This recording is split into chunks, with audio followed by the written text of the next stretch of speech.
I thought I would make this video about having ideas on emergency repairs of plastic parts. This morning I woke up and I guess you can tell what this is. This is the float out of a toilet tank, and the toilet was running and running and running, and you probably know why. It's because the ball float was just in the tank. This plastic bolt part right here broke off. It goes on here. Let me zoom in so I can show you that more specifically. There we go. Now, there's no glue in the world that's going to hold that in place. And yeah, my guess is that the nut here that goes onto the threaded part was just over tightened, and over time it just broke off. So my plan is to use a little bit of super glue here. And you say, well, wait a minute, you just said no glue in the world is going to hold it. Yeah, a little bit of super glue there. I'm going to put this in place, and that will hold it well enough that from this side I can drill a hole through there. And you say, and then you're going to put a screw through there and hold it. And the answer is yes, that's exactly right. I'm going to put a screw through there. And on this back side, there's nothing going on. So yeah, I don't need to worry about any clearance. Just get a screw, and maybe I'll have to use a washer.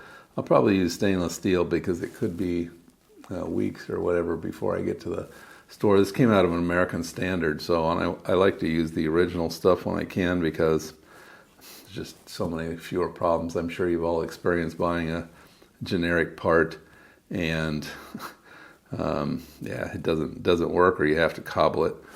So yeah, we're in the midst of doing some other stuff, and so yeah, it could be a while. So I want to fix it'll last. I mean, if I let it slide for 3 months, that's okay. I'm not going to let it go much longer because obviously this plastic is starting to break down, and the next thing, who knows what'll go. But yeah, okay. So I'm going to go do that. I'm going to put this in place. I'm going to drill a hole there, and then I'm going to put a screw through the back side. And I may, if I go crazy, just fill this thing with epoxy and then put it on there, just so that the screw doesn't wiggle around or do anything else weird. Okay, well, I'm going to go do that, and I will be back and we will see the results. So here we are with it glued in place with super glue. Here is the screw setup I'm going to use. Brass washer, stainless steel screw.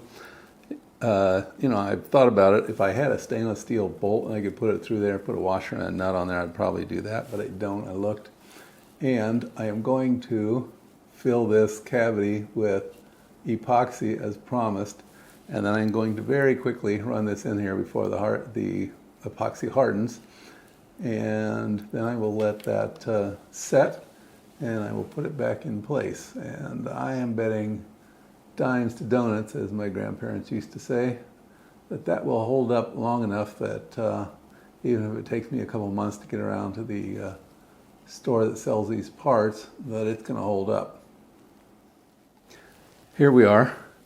I have chosen to fill that with epoxy. You can see the overrun, and there's the head of the screw right there. You can see it through the epoxy.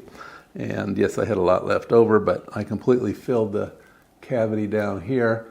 I also ground off the threads on this screw. You say, why didn't I just cut it off while I was at it? Yeah, because I had my old Dremel out. But I was worried that I would overheat the plastic and melt it, which would be, yeah, that would be really bad at this point.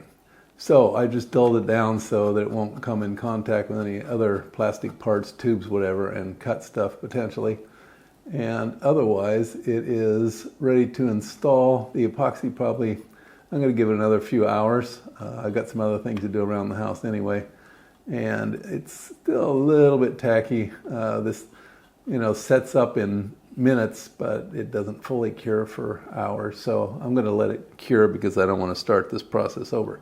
Okay, well, that was it for this little emergency repair. I hope you found that useful and interesting in whatever home repairs you're doing.